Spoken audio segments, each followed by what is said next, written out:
Bom, boa noite a todos, sejam bem-vindos ao GEDMIN, o Grupo de Estudos em Direito Minerário. A gente sempre ressalta, né, o único grupo de estudos em Direito Minerário do Brasil.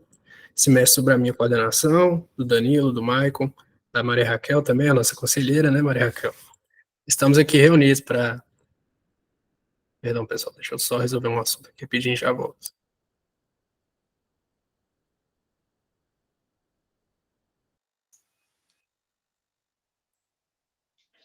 Eu vou... Pode introduzir aí, Daniel. Bom, gente, o Marcos teve um problema ali, ele voltou. Resolvi rapidinho aqui, pessoal.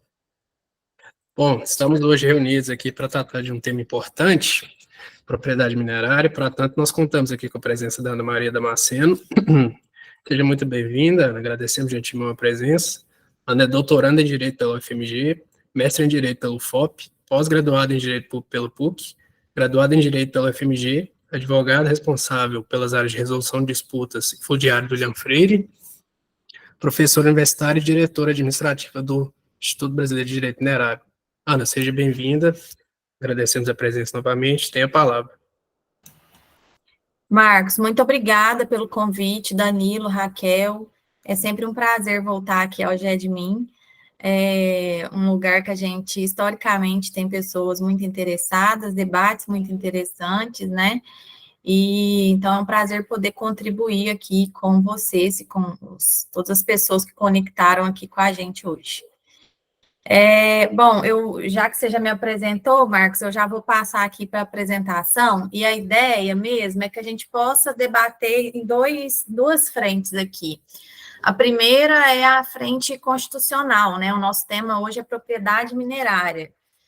E aí, eu acho que vale muito a gente recuperar a história relacionada à propriedade minerária para a gente entender aonde estamos hoje, né, em termos de legislação constitucional. E mais do que isso, e aí vai o nosso segundo momento aqui, que é pensar quais são as repercussões disso, repercussões judiciais, especialmente, né, como que a gente tem esse tema sendo tratado em temas, em vertentes, né, que fogem do conceito puramente propriedade, né, então a gente vai ter esses reflexos, e eu selecionei aqui especificamente na lavra ilegal e no reaproveitamento de rejeitos estéreis, né? Então, vou compartilhar aqui a minha apresentação, espero que dê certo. Vamos ver aqui.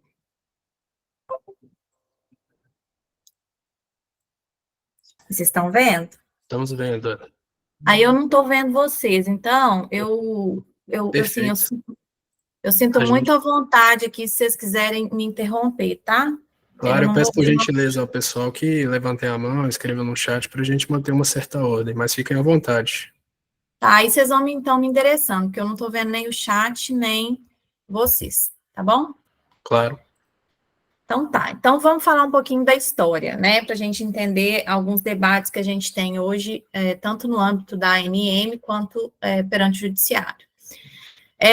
A propriedade sobre os recursos minerais, ela foi mudando ao longo do tempo da nossa história, né, e ao longo especificamente das constituições que a gente foi tendo no Brasil. Isso é um paralelo, inclusive, com o sistema do direito comparado como um todo, né? Vários países seguiram, claro, com as suas especificidades, mas uma certa lógica no enquadramento da propriedade minerária e nos regimes de aproveitamento mineral, né? No Brasil, a gente tinha, então, o sistema regaliano, dominial, em que a gente tinha a propriedade dos recursos atrelados à coroa e, obviamente, no Brasil, império ao império, né? Então, ali ficava um sistema de discricionário de concessões ali a partir do que a coroa e o império entendiam como pertinente aos particulares e até a própria coroa, né? Então, a gente não tinha um regime ali de exploração propriamente dito. A coisa começa a ficar um pouco mais interessante, né, do ponto de vista constitucional, a partir do Brasil República, da Constituição de 1981. Lá no artigo 71, parágrafo 17A, a gente vê uma afetação da propriedade minerária ao proprietário do solo. Então, um sistema de unicidade dominial, né? E isso, numa certa medida, acabava impedindo a exploração de vários recursos, porque tem uma lógica, né, uma razão de ser de a gente atribuir a empreendedores do ramo, né, o desenvolvimento da atividade minerária, que é de longo prazo de maturação, altíssimos investimentos, né, agora a gente tem a resolução 122 das sanções, então sanções pesadas, né, que estão previstas, embora ainda não estejam sendo efetivamente aplicadas, mas há uma previsão ali legislativa pesada, né. Então, aquele velho jargão de que mineração não é para amadores é verdade. E aí, nesse sistema de acessão ou fundiário que vigorou do Brasil República de 1891 até 1934, a gente tinha uma ineficiência, né, de exploração dos recursos minerais, dada o regime constitucional de unicidade de solo, subsolo. E aí, em 1934, a gente tem uma mudança relevantíssima para a mineração, né? A Constituição de 1934, ela resguarda, né? Daí surge ali o conceito de minas manifestadas, né? Ela resguarda aquelas minas que já haviam sido conhecidas, né? Já estavam conhecidas e manifestadas pelos proprietários daquelas determinadas áreas e registradas na agência reguladora, né?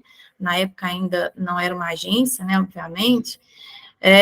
Então, ela vem resguardando essas minas num aspecto de direito adquirido, né, uma questão de segurança jurídica que todo sistema, né, minimamente democrático, né, o Estado de Direito, na verdade, ele tenta, em alguma medida, resguardar, né, e a gente, então, tem essa preservação dessas minas manifestadas, mas já uma disposição ali na Constituição de que a legislação ordinária regularia o sistema de concessão de novas minas, né? Por quê? Porque a própria Constituição de 34 traz uma incorporação ao patrimônio público daquelas minas que não foram manifestadas até aquele momento.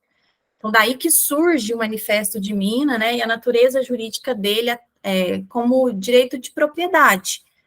Então, o Manifesto de Mina não é objeto aqui da nossa discussão, né, mas vale sempre relembrar que ele tem os mesmos atributos de qualquer outro direito de propriedade, né, um aspecto, inclusive, de perdimento, né, esse direito, diferentemente de títulos concedidos, de direitos concedidos, como a gente tem hoje, né, um sistema de concessão, eles não podem ser objeto de atos administrativos que os extingam, né, como a caducidade, por exemplo.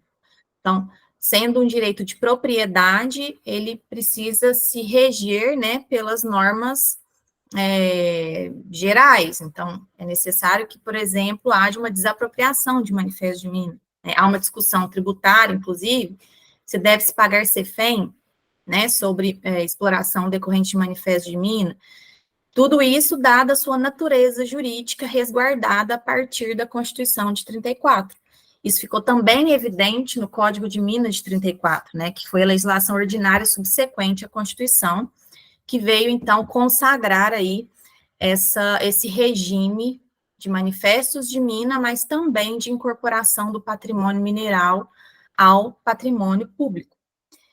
Esse regime é instituído em 34, mantido em 37 e na Constituição de 1946, ele também criou uma preferência do proprietário do solo, né? Então, aqui a gente, inclusive, já começa a ver uma certa compensação, né? Olha, antes, no sistema de acessão, os particulares eram donos, né? A partir da Constituição de 34, eles perdem esse direito de serem donos das minas ainda não manifestadas, mas mantém com eles um direito de preferência, ou seja, aqueles proprietários poderiam manifestar interesse em explorar determinada jazida localizada ali no seu imóvel, mas não em caráter de exclusividade, né? Porque outros terceiros ali, após o cumprimento desse direito de preferência, poderiam, então, obter o direito, né, a concessão para explorar aquela determinada jazida. E aí a gente vem, então, com a Constituição de 1967, que foi consagrada, né, ou replicada, ratificada a partir do Código de Mineração de 1967.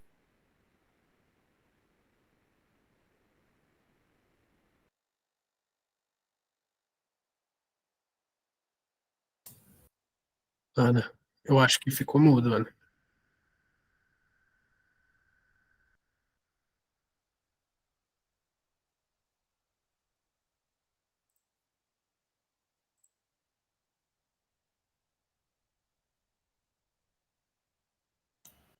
Agora, Voltou.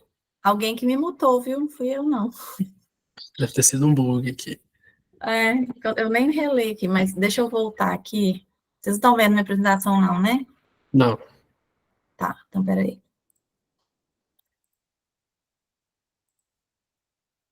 Agora foi. Já estão vendo? sim, agora voltou. Tá.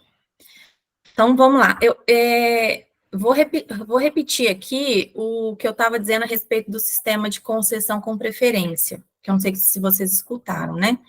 As constituições de 34, 37 e 46, elas indicam um direito de preferência ou de participação do proprietário nos lucros, né? Então, não é o que a gente tem hoje de PPRL, né? Que é participação do proprietário nos resultados da lavra, vou chegar nisso daqui a pouco. Era como se fosse uma sociedade, né? Do proprietário em relação àquele que viesse, então, a explorar aquela área em que o proprietário renunciou ao direito de preferência, né? Ou não quis exercê-lo, né? E aí a gente vem, então, em 1967, para consagrar o direito que a gente tem hoje, que é o sistema de concessão, com o royalty da mineração, né, a participação do proprietário nos resultados da lavra, que é uma importância objetiva, né? O artigo 11, 12 da estabelece uma base ali para se calcular, então a gente não precisa de processo judicial para calcular isso daqui, né? Mas uma questão interessante que todo mundo sempre pergunta, assim, não todo mundo sempre pergunta, mas sempre vem algum questionamento dessa natureza, qual é a natureza da PPRL, né? Porque se a gente for pensar na perspectiva, por exemplo, do ente público, vamos supor, uma atividade minerária sendo desenvolvida em imóvel da União, né? Faz sentido que o empreendedor, né, o minerador, pague PPRL para a União? Se a gente for pensar o conceito cru de PPRL, né, participação do proprietário, a gente automaticamente liga aqui essa ideia a qualquer proprietário. Talvez a gente possa excluir posseiros, né, aqueles que não têm um registro formal de propriedade, que é uma outra discussão também, né?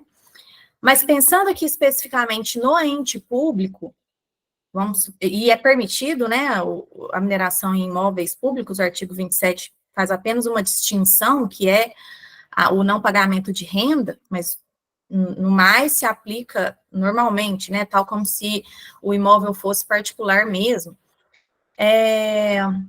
Uma discussão que se tem é se a União, o Estado, eles fariam jus ao recebimento de PPRL. Né? E essa discussão, ela precisa partir dessa noção histórica, de qual é a natureza jurídica da PPRL. Por esse encadeamento aqui de normativas constitucionais, a gente tem uma nítida percepção que a PPRL é uma compensação histórica, né, do proprietário que antes tinha o direito de se tornar dono, quer dizer, que tinha a prerrogativa, né, o asseguramento constitucional de dono do recurso mineral, da jazida em si, né, passando ali para perda desse direito de propriedade, mas preservação de um direito de preferência ou de sociedade em relação à atividade minerária, chegando, então, à perda desse direito de preferência, mas a manutenção ali como uma compensação, né, de receber alguma participação pela atividade que vier a se desenvolver no seu imóvel. E isso é interessante, porque se a gente pensa na perspectiva da desapropriação, por exemplo, né, o que a gente tem de rubricas a serem pagas ao superficiário, ao proprietário, elas se referem exclusivamente à noção geral de reparação civil, né? Que é dano emergente e lucros cessantes, né? Isso não se aplica para mineração, né? Especialmente para quando eu não estou pressupondo a desapropriação da área, né? Quando eu estou pressupondo o uso via servidão, por exemplo, desse imóvel. Então, eu tenho uma terceira rubrica constitucionalmente garantida, né, disciplinada no Código de Mineração, que não integra o conceito, né, ou as rubricas da responsabilidade civil, né. Então, há uma discussão sobre se o ente público faria ou não jus ao recebimento de PPRL. Eu entendo que não faz, porque a União, o Estado, nunca poderiam exercer, historicamente, né, o direito de explorar determinada jazida. Então, por que ele receberia PPRL, né? No conceito de natura, numa ideia de compensação histórica do proprietário, do particular, que foi perdendo direitos, isso não se aplica à esfera ali de direitos da União, do Estado, né, ou dos municípios.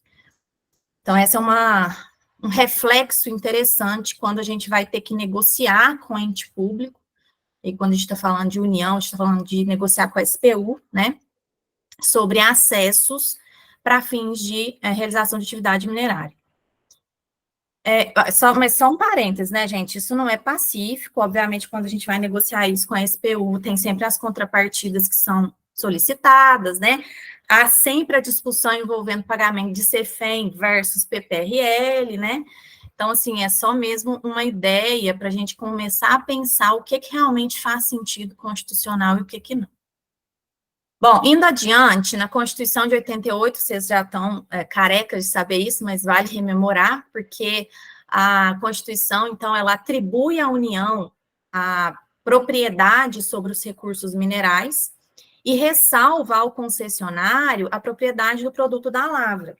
Então, aqui a gente tem dois conceitos importantes de serem avaliados. O primeiro é, qual é realmente o direito da União em relação à propriedade minerária, né? E a pergunta, ela tem que retomar o conceito de propriedade, que envolve usar, dispor, ceder a qualquer título, perseguir, né, o direito de sequela de determinado bem. Tudo isso faz parte do conceito de propriedade, né? São os atributos do direito de propriedade. E aí que, quando a gente volta para a propriedade minerária e percebemos que a União não pode ceder a qualquer título, não tem discricionariedade em relação ao uso, né, nem venda, nem doação, né, a gente começa a entender que, na verdade, esse direito de propriedade que o artigo 20 estabelece, ele não é um direito de propriedade do ponto de vista do Código Civil, né? A gente pode equiparar, na verdade, a uma soberania sobre os recursos minerais. Uma ideia de que a União, ela gere aquele patrimônio a partir de um sistema de concessões, prioritariamente, né? E em relação ao produto da lavra, a discussão que a gente precisa travar é o que é produto da lavra, né? Que aí daqui a pouco a gente fala um pouquinho sobre isso. E em que momento exatamente ele nasce? Isso se liga ao que a gente entende como processo minerário, né? O direito minerário, ele acontece, né? Ele é adquirido num processo, e há quem defenda, né, que esse processo, ele é uma sucessão de atos vinculados, de forma que, Dr. William mesmo, né, é um grande defensor dessa tese, de forma que a partir do momento em que eu onero prioritariamente determinada área, nasce para mim, minerador prioritário, a propriedade do produto da futura lavra. Então, o que é futuro é a lavra, não a propriedade, né? E há quem diga, e aí é o entendimento majoritário mesmo dos tribunais, que há atos vinculados no curso do processo minerário, como, por exemplo, de outorga de alvará de pesquisa, né? Quase que unânime aí na jurisprudência dos tribunais regionais federais, que o ato de outorga do alvará de pesquisa, ele é vinculado. Por quê? Porque eu faço requerimento, preencho ali o checklist, né? E o ato subsequente da ANM é a outorga, ela não teria, então, discricionariedade para não conceder aquele alvará de pesquisa. O que também é um pouco questionável, né, que a gente tem ali algumas hipóteses, especialmente advindas do 42, em que a gente poderia justificar o indeferimento desses requerimentos. Mas o entendimento majoritário dos tribunais e, em contrapartida, quando a gente vai avançando no processo minerário, a gente vai tendo atos que não são, na perspectiva do Poder Judiciário, vinculados, porque eles admitem uma margem de discricionariedade, né? Aquela discricionariedade que não se confunde com a arbitrariedade, né? A discricionariedade que está vinculada a uma técnica, né? Ao interesse público e à finalidade do ato administrativo. Então, por exemplo, a outorga de uma concessão de lavra, ela não seria um ato essencialmente vinculado. E isso impacta no que a gente vai discutir sobre propriedade do produto da lavra, porque se eu entendo que o ato é vinculado até o final, eu tenho condições de defender que eu me torno proprietário do produto da lavra com oneração da área, né, lá no meu requerimento de pesquisa prioritário. Se eu entendo que há discricionariedade no processo minerário, no curso do processo minerário, eu não consigo defender com tantos argumentos contundentes, né, que a minha propriedade nasce com a oneração. Ela nasceria com a outorga da concessão de lavra, que é o último ato ali discricionário, né, do processo administrativo minerário. No que se refere à propriedade da União, o DNPM, na época, né, ele já se manifestou exatamente nesse sentido, né, que o domínio da União sobre os minerais corresponde a um exercício de soberania nacional.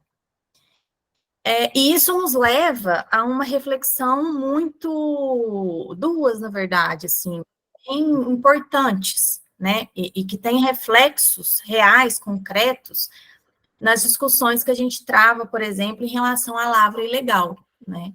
Por quê? Porque quando a gente pensa em direito de propriedade, a gente pensa em algo que a gente consegue mensurar do ponto de vista financeiro, ou pelo menos atribuir um valor, né.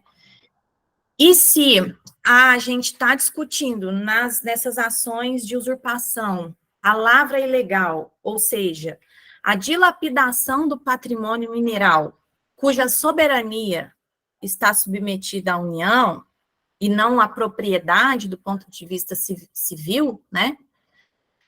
Como que eu quantifico o dano causado à União enquanto gestora desse patrimônio, e não enquanto proprietária do ponto de vista civil, né? E deixa eu ir aqui para o ponto, depois eu volto. E o que a gente, atrelado a isso, né, e aí vem a minha segunda discussão aqui, é se esse direito de soberania, ele não desencadearia, na verdade, uma discussão sobre dano ao patrimônio público, né? Então, eu, na verdade, teria que discutir aqui na perspectiva da União, tá? E não do eventual minerador prioritário. Na perspectiva da União, se eu não deveria discutir aqui o dano moral coletivo, né? E não exatamente a mensuração econômica do patrimônio mineral usurpado. Por quê? Porque se eu for ao conceito constitucional de patrimônio mineral, eu não consigo chegar à extensão do dano, né? Do ponto de vista material, não consigo. Quanto é que vale o minério na natureza?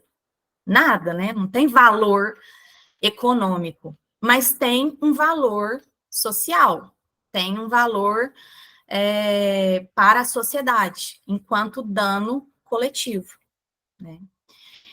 E aí que essa discussão nesse nível, né, de detalhamento, ela não chega, não chegou, né, ou pelo menos não se discutiu ainda, e eu não sei, assim, tenho sérias dúvidas se isso vai chegar, né, com esse nível de detalhamento no STJ. Por quê? Porque há, obviamente, uma pressão ali para que se dê uma resposta judicial para uma conduta que deve ser coibida, né?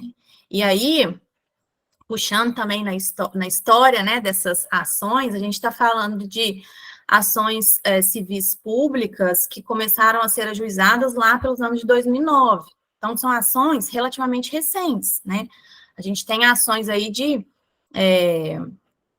2009, 10, né, 15 anos. Né? Antes disso, não que não existissem ações, mas elas eram muito menos recorrentes. A gente vê essa onda de ações civis públicas por lavra ilegal a partir de 2009.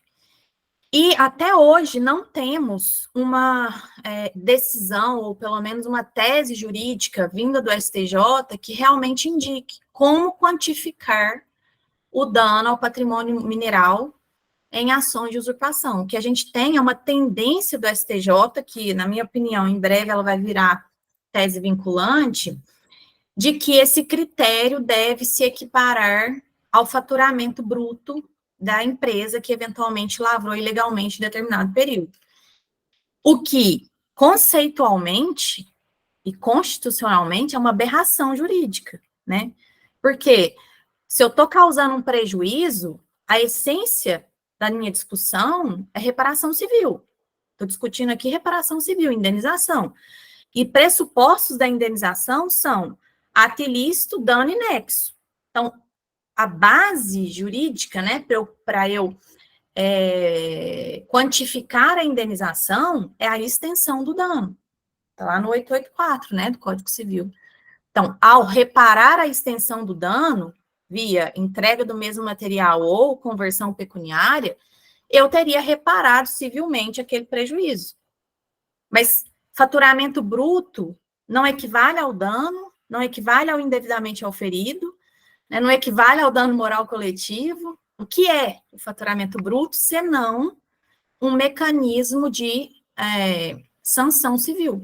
Aí a pergunta que a gente tem que fazer é: o nosso ordenamento jurídico admite a sanção civil? Né? Isso é uma importação norte-americana, né? Lá chama punitive damages, né? A gente traduz aqui como danos punitivos ou sanção civil. Então, é uma discussão, né, que está, inclusive, sendo travada aí no âmbito das alterações do Código Civil. Então, assim, a discussão sobre a propriedade dos recursos minerais, sob o ponto de vista constitucional, ela vai ter esse tipo de implicação na prática. Né? E, na minha visão, hoje, o cenário que a gente tem desenhado para reparação civil em favor da União, e que estou chamando de União, mas, na verdade, a gente deveria chamar sociedade, né? Ela é ruim, não tem lógica, não tem fundamentação jurídica, não tem nem nexo, né, se a gente for pensar com a Constituição ou com o Código Civil. Ela tem, na verdade, um viés punitivo muito claro. E aí, o que a gente precisa pensar é se é realmente essa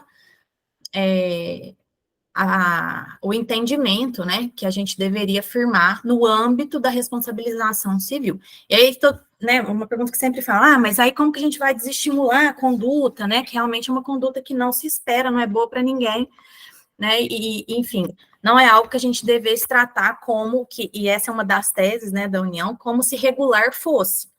Realmente, só que a gente tem esferas de sanção, para sancionar, né, a esfera penal, a esfera administrativa, que dependem de uma escolha legislativa, né.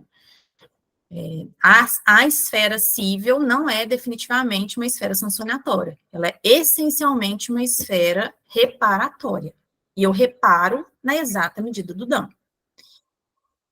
Bom, essa é uma discussão, né, que a gente tem aqui quando pensamos na propriedade dos recursos minerais.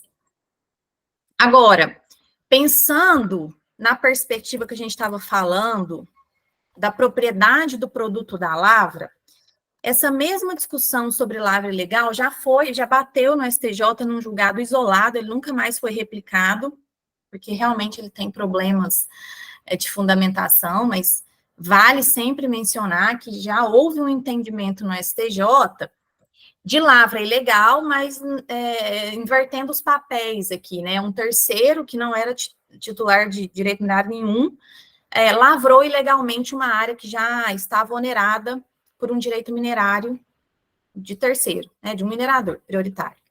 E aí, o minerador prioritário reclamou a reparação civil desse usurpador, que sequer tinha título, né? E aí, o entendimento do STJ, de novo, de forma isolada, mas abraçando aquela ideia que eu comentei, né, da sucessão de atos vinculados no processo minerário, indica que aquele que usurpou deve ressarcir integralmente o prejuízo do titular de um alvará de pesquisa. Então, a pergunta aqui que fica para esse julgado é: será que o titular de um alvará de pesquisa pode ser considerado proprietário do produto da futura lavra? Por esse entendimento, sim. Numa ideia de que não era uma expectativa de direito, mas um direito exclusivo daquele que onerou prioritariamente a área, ainda que no estágio inicial do processo minerário. Até aqui vocês têm alguma pergunta, querem comentar alguma coisa? Alguém tem alguma pergunta, pessoal? Não, acho que até agora está tranquilo. Pode ir? Muito bem Então tá. explicado, pode ir. Então tá bom. E aí, indo além um pouquinho, né, nessa discussão sobre a propriedade do produto da lavra, vale a gente adentrar no que é produto da lavra. Hoje, isso é relativamente claro, né, depois da resolução 85, que foi objeto de uma consulta pública prévia, né, mas isso nunca foi um assunto pacífico, né, antes disso. O DNPM sempre vacilou ali no entendimento sobre o que ele estava entendendo como produto da lavra, e assim como o judiciário também, em alguns importantes casos que julgou, não compreendeu bem o que poderia ser enquadrado como produto da lavra, né? Antes dessa resolução 85, o DNPM já tinha emitido 3 pareceres, um deles normativo, que é o 46, nós já citamos ele aqui, para dizer que nenhum deles, na verdade, né, disse que o rejeito, estéreis e rejeitos, eram produto da lavra, numa ideia de que não havia economicidade, né, atrelada a esse material, de forma que a ausência de possibilidade de aproveitamento dele acabava excluindo o conceito de produto da lavra. Logo, o minerador que explorou determinada área e descartou o estéreo ou o rejeito, ele não manteria a titularidade sobre aquele material, especificamente se depositado em áreas adjacentes à concessão de lavra, né, ou seja, fora dos limites da concessão de lavra. Isso sempre gerou muitos problemas, né, porque aí só destacando, o 46 e o 232 de 2012, os dois reforçando que a propriedade desse material se incorporava ao superficiário, ou seja, não era propriedade da União, não se mantinha como titularidade do minerador, mas era incorporado ao solo, de forma que o superficiário poderia usar aquele material no contexto fora da mineração, né, para qualquer outra atividade que não fosse o aproveitamento econômico, e, obviamente, se ele pretendesse aproveitar aquele material, ele dependeria de um título minerário, né, autorizativo de pesquisa ou de lavra. Mas fora do contexto minerário, aquilo se incorporava ao solo, né, podendo ser usado indistintamente. E depois o parecer 246, que indica que os empreendimentos minerários operacionais, eles poderiam aproveitar o rejeito estéril depositado nessas áreas adjacentes, desde que amparado em título válido. Então, e uma certa indefinição aqui no parecer sobre como isso poderia ser operacionalizado, né? Então, deveria manifestar o interesse já no PAE, de que isso poderia ser aproveitado, né, ou reaproveitado. E aí vem a resolução 85, pondo uma pá de cal nessa discussão toda, né, indicando que a propriedade continua sendo do minerador que realmente explorou aquele material e descartou, né. Então, antes da resolução 85, o que a gente via com muita recorrência no judiciário? Várias discussões sobre se um terceiro poderia reaproveitar o material de pilhas de estéreo, de barragens, né, de mineração. Por quê? Porque essas estruturas, estando fora da concessão de lavra, acabavam ficando à disposição, né, de terceiros, porque servidão, ainda que tivesse uma servidão, ela não marca prioridade, né? Então, eu deixaria ali aquele material à disposição para eventuais outros interessados requererem aquela área com uma estrutura, né, já instalada. Então, nessa época, ainda havia aquela recomendação de você requerer a pesquisa sobre essas estruturas, ainda que você não fosse realizar a pesquisa, justamente para se proteger de investidas, né, de terceiros aí querendo reaproveitar rejeitos estéreis. E a gente tem ainda discussões no judiciário sobre isso.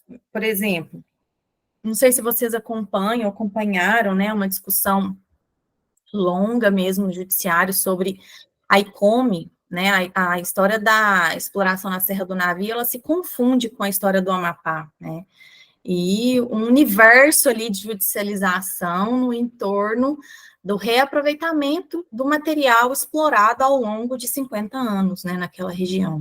A discussão é sobre isso. Hoje, a gente tem como principal argumento nessas ações que ainda existem, ainda tramitam, né, no judiciário, justamente a ofensa ao direito de propriedade do minerador prioritário.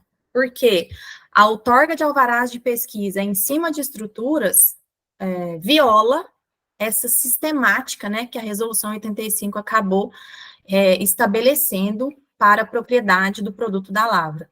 Na verdade, é uma decorrência da Constituição, mas regulamentada, né, de uma forma mais clara pela Resolução 85.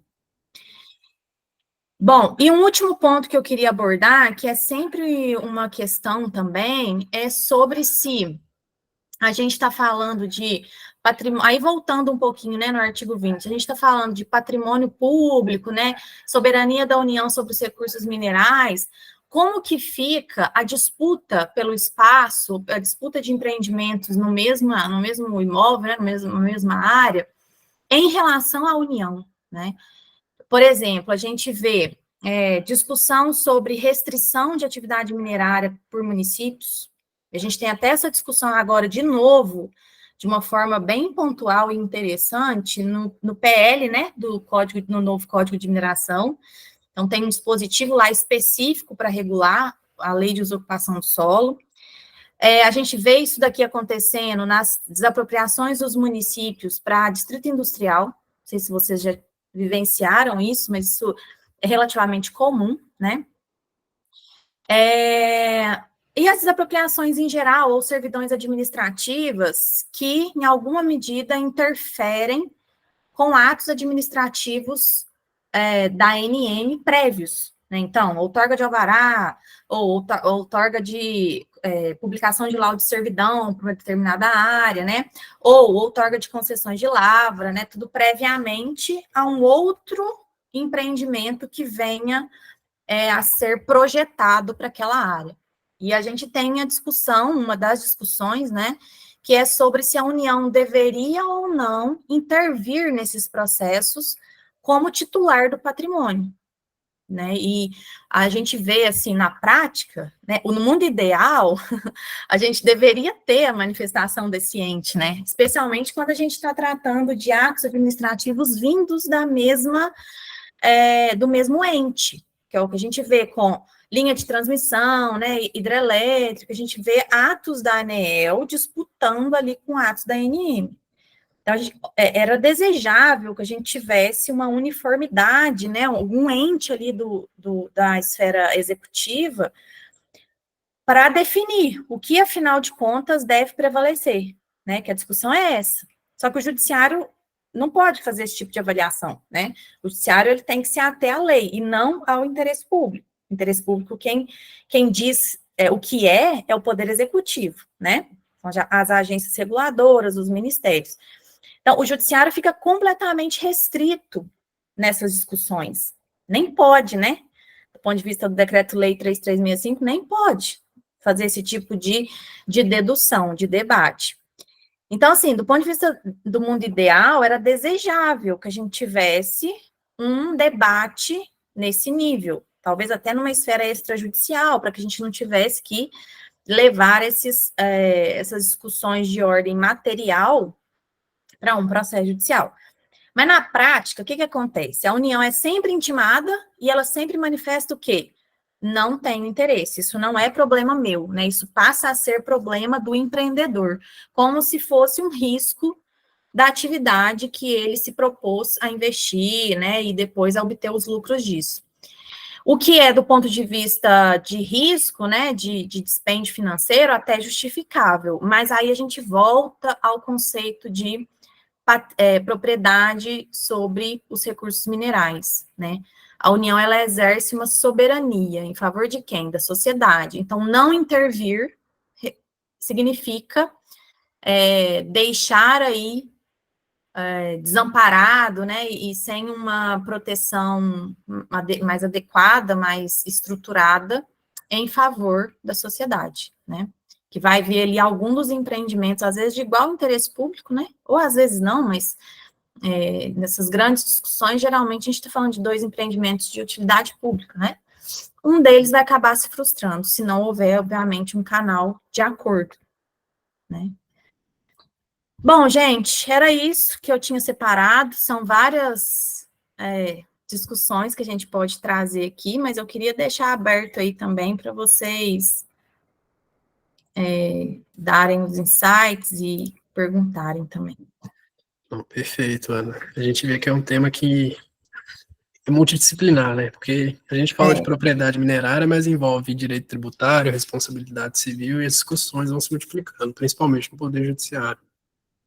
Bom, abrindo a rodada de perguntas, o Michael Nunes, também nosso coordenador aqui, ele não pôde participar hoje porque ele está com alguns problemas técnicos. Mas ele fez uma pergunta aqui no chat e eu vou ler. Ana, boa noite. A exposição está sendo excelente. Minha dúvida seria sobre as DUPs. Você saberia me dizer como o judiciário lida com a ausência de DUPs emitidas pela ANM para fins de desapropriação? Uma vez que em empreendimentos energéticos, por exemplo, as DUPs são emitidas pela ANEEL e facilitam ainda mais os procedimentos. É ótima a sua pergunta, Maicon.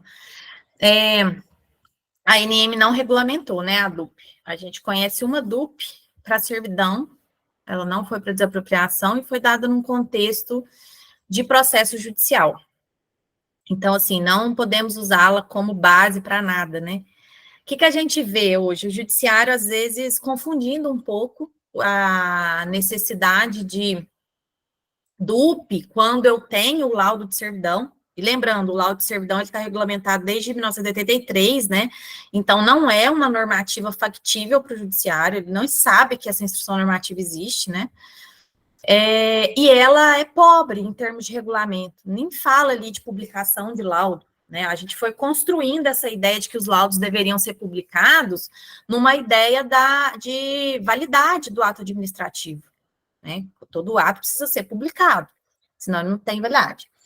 Então, assim, o judiciário hoje, às vezes, ele confunde um pouco a necessidade DUP, então, e especialmente nos tribunais sem tradição minerária. Então, quando a gente vai para tribunal que não conhece muito bem como que a atividade minerária funciona, a gente, quando propõe uma servidão, a gente já explica isso. Olha, a previsão está ali na lei de criação da agência, mas ela não está regulamentada e ela não está acontecendo. E por outro lado, como é que funciona na prática para empreendimentos minerários. Então, esse é um ponto. O outro ponto é que, na minha visão, não há nenhuma perda em termos de direito em usar o laudo de servidão. Por quê? Porque o conteúdo, primeiro, ele é um ato administrativo, dotado de todos os requisitos de um ato administrativo, e o conteúdo dele é igualmente declaratório.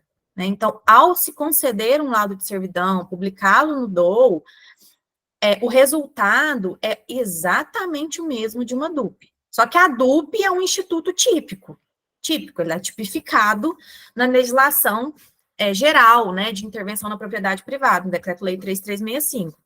Ao passo que a servidão minerária não. Então, é essa a diferença. Mas do ponto de vista de conteúdo, validade e efeitos que ele pode gerar, para mim é exatamente o mesmo. E historicamente foi assim, né? do ponto de vista de judiciário, de eu conseguir onerar determinada área com base em laudo de servidão, sem necessidade de DUP, né? Respondi, Maicon?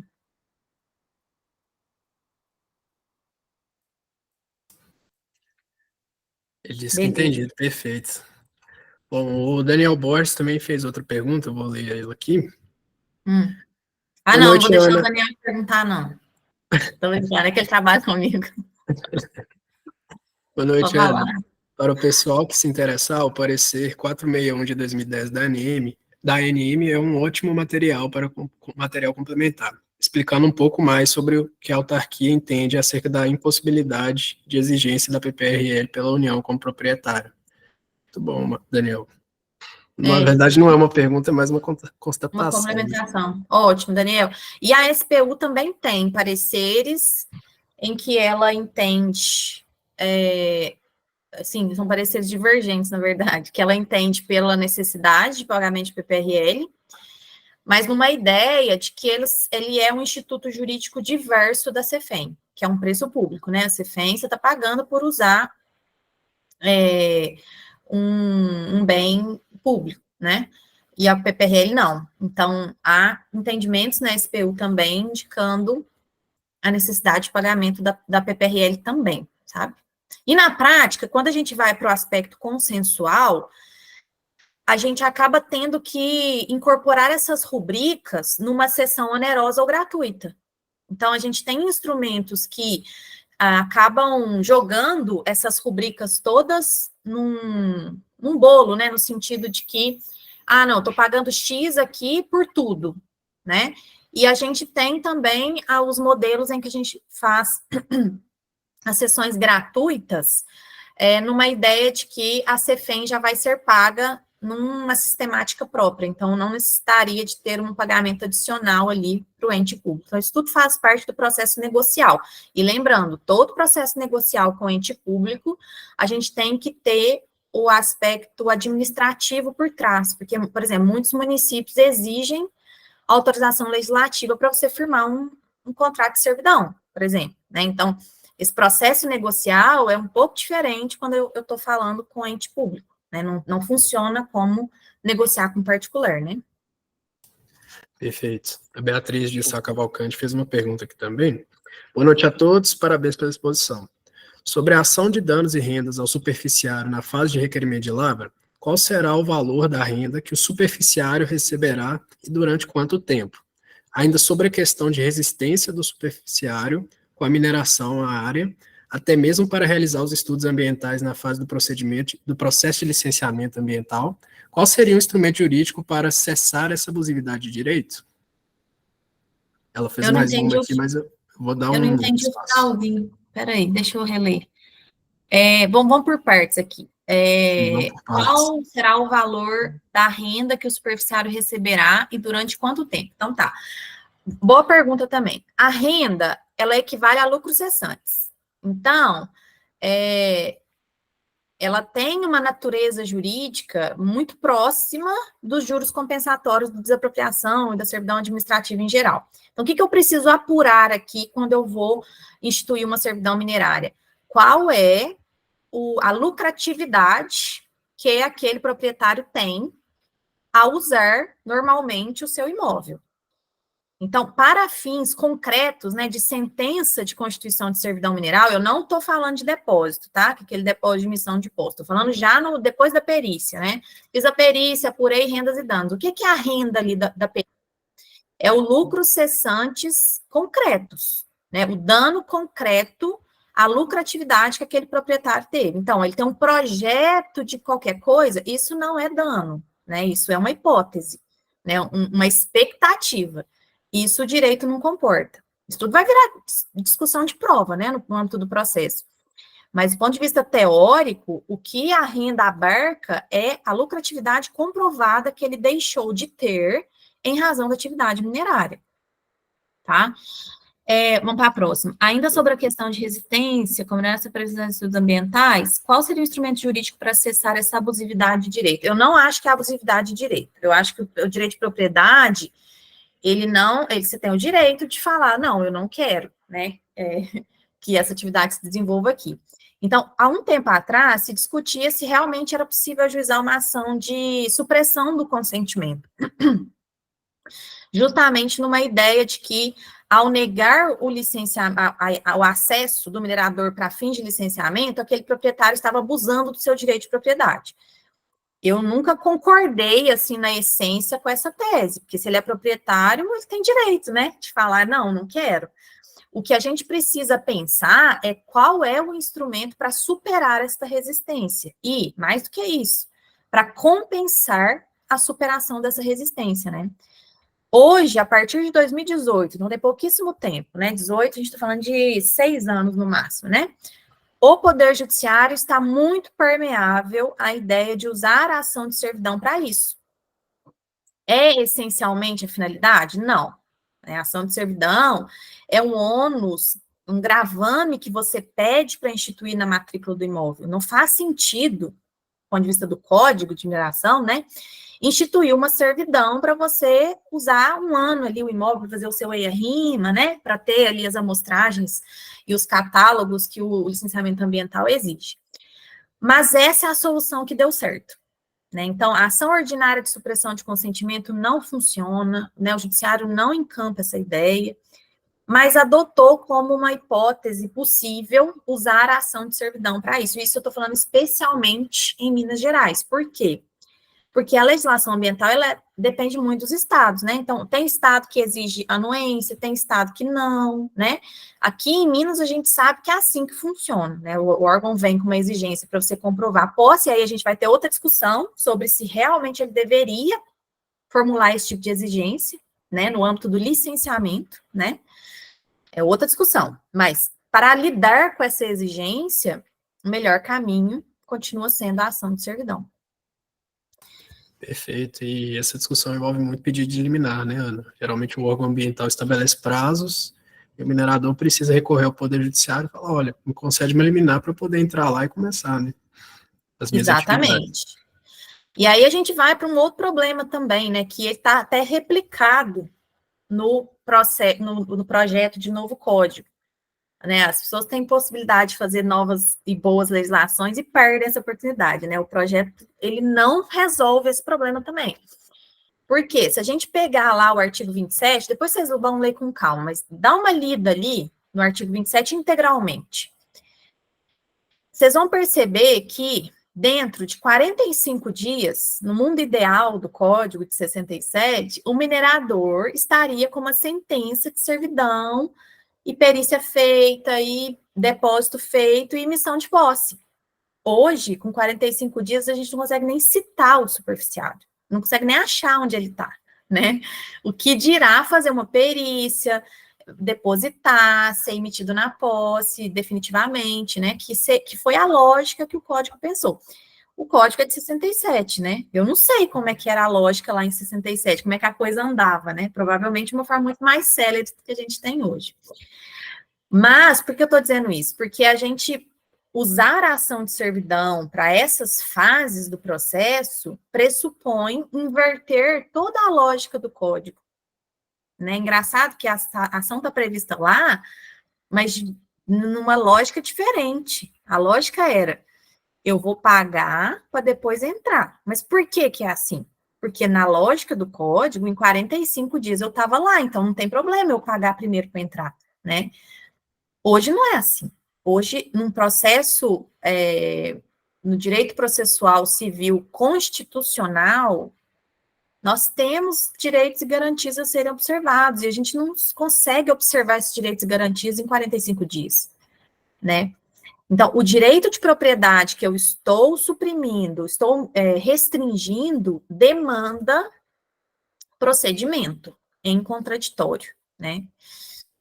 E por isso que eu uso a solução típica do código, mas invertendo toda a lógica dela. E tem que justificar isso no processo, né? Por meio dos pedidos de liminares, né? Que o Marcos sugeriu aqui, que precisam cumprir alguns requisitos para que eu consiga inverter essa lógica.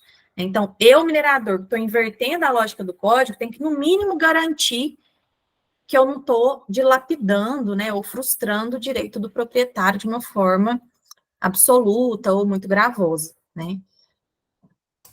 Perfeito. Beatriz, ela fez mais algumas perguntas, eu vou fracionar aqui também para facilitar as respostas. Ela fez uma primeira pergunta: qual a importância do CAR hoje no processo de licenciamento ambiental? Olha, eu não sou a melhor pessoa para responder essa pergunta, porque eu acho que o CAR é usado em vários momentos aí no processo de licenciamento, viu, Beatriz? Assim, não sou especialista no licenciamento ambiental, não. O que eu posso te dizer é que sem CAR regular você não faz nada. Você não consegue evoluir no seu licenciamento ambiental, né? Inclusive, quando vocês vão ajuizar a ação ou pensar em situações de servidão, é muito importante saber isso, porque uma coisa é você propor a ação para uma área X, aquela areazinha que você precisa, né? Outra coisa é você não ter CAR, precisar ajustar o CAR, e aquela areazinha de posse que você vai ter não vai te ajudar. Então, a ação de servidão não vai ser útil, né? Então, esse tipo de informação, né, se tem CAR, se ele é regular, não é, se tem reserva legal adequada, não tem, ele precisa ser colhido antes para você fazer o pedido correto na sua servidão. Senão, seu tiro sai pela culatra, né? Então, assim, é isso que eu consigo te endereçar. Agora, quais são os momentos ali de relevância do CAR no processo de licenciamento? Isso eu vou me abster aqui de pronunciar, porque não é minha especialidade, não, Beatriz. Perfeito. Ela comentou aqui, sim, principalmente porque está interligada a condicionante no processo minerário de demonstrar a cada 6 meses a regularidade ambiental. Isso a servidão, nessa fase do requerimento de lavra, né, essa solução, ela veio para isso, inclusive, né, para que eu consiga superar esse entrave na ANM, sem correr risco de perda do meu direito, né, de caducar o meu direito minerário em razão dessa inércia. Então, é uma solução para isso também. Sim, são as obrigações anexas, né, que a concessão da lavra, a autorização da pesquisa acarreta. Ela fez Isso aí. mais uma pergunta, é possível que o superficiário que resiste utilize de má-fé e não retifique o CAR no intuito de prejudicar o minerador? Ah, é muito. Já vimos muita coisa aqui. Já vimos o superficiário constituir reserva legal no imóvel inteiro. Ó, como é que a gente soluciona isso, né? Então, assim, já vimos isso acontecer, e isso realmente acontece, a manipulação do documento no intuito de atrasar. Mas eu vejo isso como parte do jogo. Ele está usando as armas que ele tem, né? E às vezes isso coloca o minerador numa posição diferente para negociar. Tudo isso faz parte do jogo, né? Assim como ajuizar uma ação de servidão e obter uma liminar faz parte do jogo, né? Eu coloco a pessoa para negociar num outro patamar. Então, eu não vejo isso aqui como um problema. Ele está exercendo um direito dele. Se ele quer não fornecer senha, isso tudo é de titularidade dele. Você, minerador, é que precisa encontrar os mecanismos jurídicos para superar esses entraves.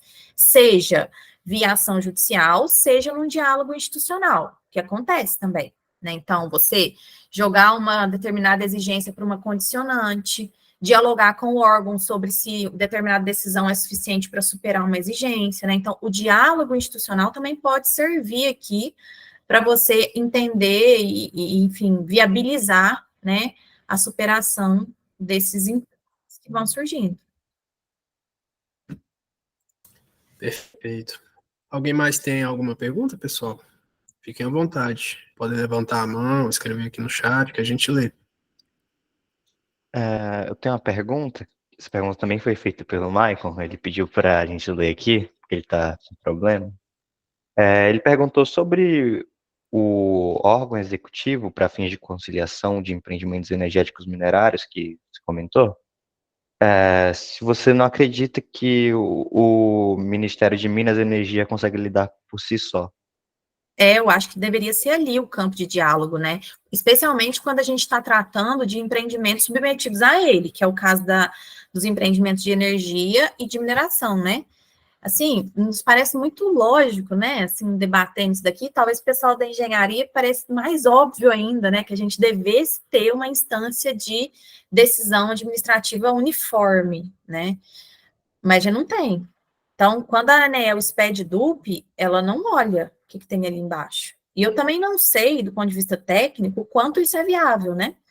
Assim, os nossos sistemas não são integrados a ponto de a gente conseguir visualizar todos esses atos com uma clareza. Então, eu acho que, claro, né, ter um campo de diálogo no Ministério de Minas e Energia, eu acho que é o passo para a gente tentar mitigar esses conflitos no judiciário, que, na minha visão, são as piores soluções, né? A gente vai, quando chega esse debate, é sempre assim, mas quem que vai ganhar, né? Quem que tem mais direito? E a resposta é sempre assim, gente, quem pede primeiro vai ganhar.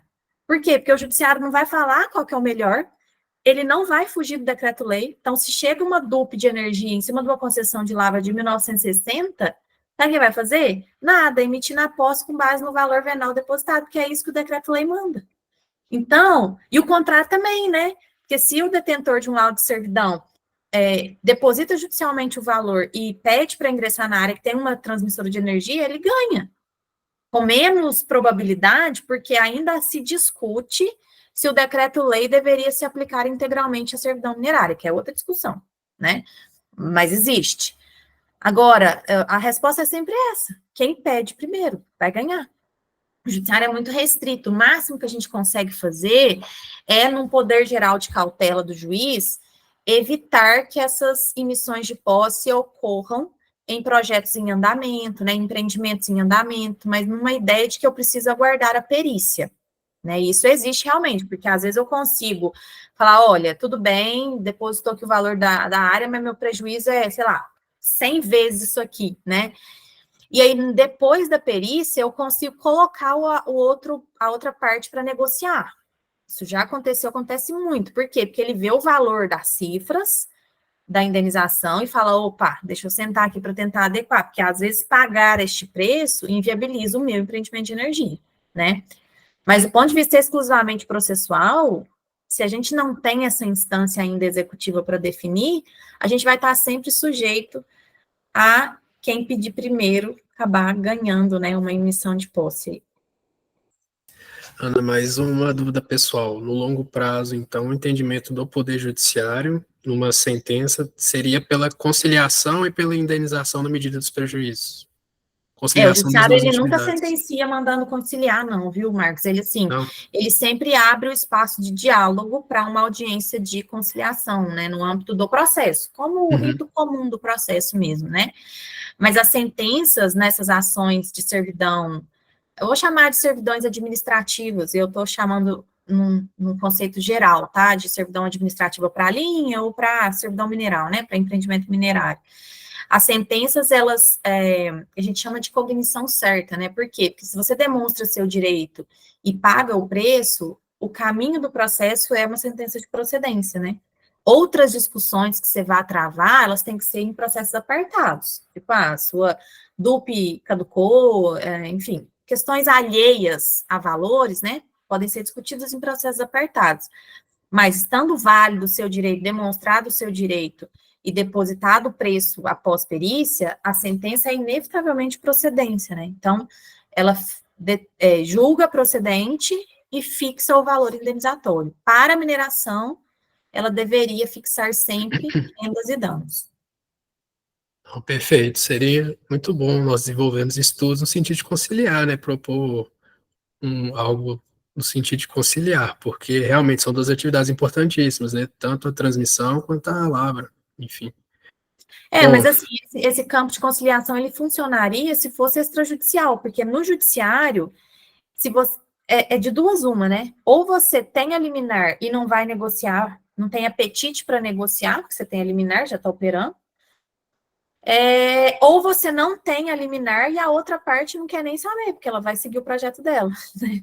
Então, assim, o apetite negocial no processo, ele é muito menor, né? Então, talvez esse diálogo no poder executivo fosse muito mais efetivo, né? Sim, perfeito. A falta de previsão legal também incentiva, né, a litigância. Com Porque no certeza. fundo é como você falou, quem chega primeiro leva, né? Bebe água fresca. Isso aí. Enfim, bom, mais alguma pergunta, pessoal? Maria Raquel, quer fazer alguma intervenção? Não, tô tranquila por aqui. Muito bem explicado, né, Ana? Acho que a exposição foi ótima, muito clara aí. a galera aí perguntou, assim, suficiente, eu acho. Perfeito. Bom, Ana, já partindo aqui para o final, então, nós agradecemos a sua presença, pela exposição também, né? Foi uma excelente aula, onde a gente pôde aprender um pouco sobre esse tema tão complexo, né? Tão multidisciplinar que é a propriedade minerária. Isso Não aí. só direito minerário, mas direito tributário, direito civil, mais especificamente a questão da responsabilidade, um pouquinho de tudo. Então, a gente agradece muito, fica o convite para que você retorne em oportunidades futuras, é sempre um prazer tê-la aqui conosco. A última oportunidade, se eu não me engano, foi sobre IN mineração e 112. projetos de assentamento, a IN 112 do Já INCRA, né? podemos fazer outro desse, que tem tanta coisa Já acontecendo que já podemos fazer outra virou reunião. novidade de novo. Eu já fazia parte aqui da coordenação, né? E faz um tempinho, né? Uns 2 anos, Já Ana. faz, já Já faz. faz um tempinho. Bom, vou passar a palavra para os meninos aqui, Danilo, Raquel, para eles poderem fazer os agradecimentos também. Queria agradecer mesmo pela reunião, pela exposição. Achei que foi muito esclarecedor. A gente vai vendo essa questão de dupla, a gente vai lembrando não só das questões de direito minerário, como de direito no geral. Então, eu acho que é um assunto assim que realmente é uma mistura de tudo. A gente vai vendo as coisas que a gente lida no dia a dia, na faculdade, tudo misturado na propriedade minerária. Maravilha. Ô, Ana, obrigada, tá, pela exposição. Eu falei com os meninos na outra vez, o pessoal aí pediu esse tema de propriedade minerária. Eu acho que esses temas introdutórios são essenciais para quem está começando a faculdade, para quem está começando no grupo de estudos. Então, é bom, assim, dar uma visão geral, um panorama geral de como é o direito minerário. Obrigada, tá? Maravilha, gente. Eu que agradeço, fico à disposição. É sempre um prazer enorme estar aqui com vocês, debater essas questões. Então, contem sempre comigo aí, quando tiverem algum tema de interesse aí do pessoal. Perfeito, Ana. Em nome do grupo, muito obrigado e até uma próxima oportunidade. Boa noite, pessoal. Muito obrigado pela presença e Boa noite, participação de vocês pessoal. também. Tchau, tchau.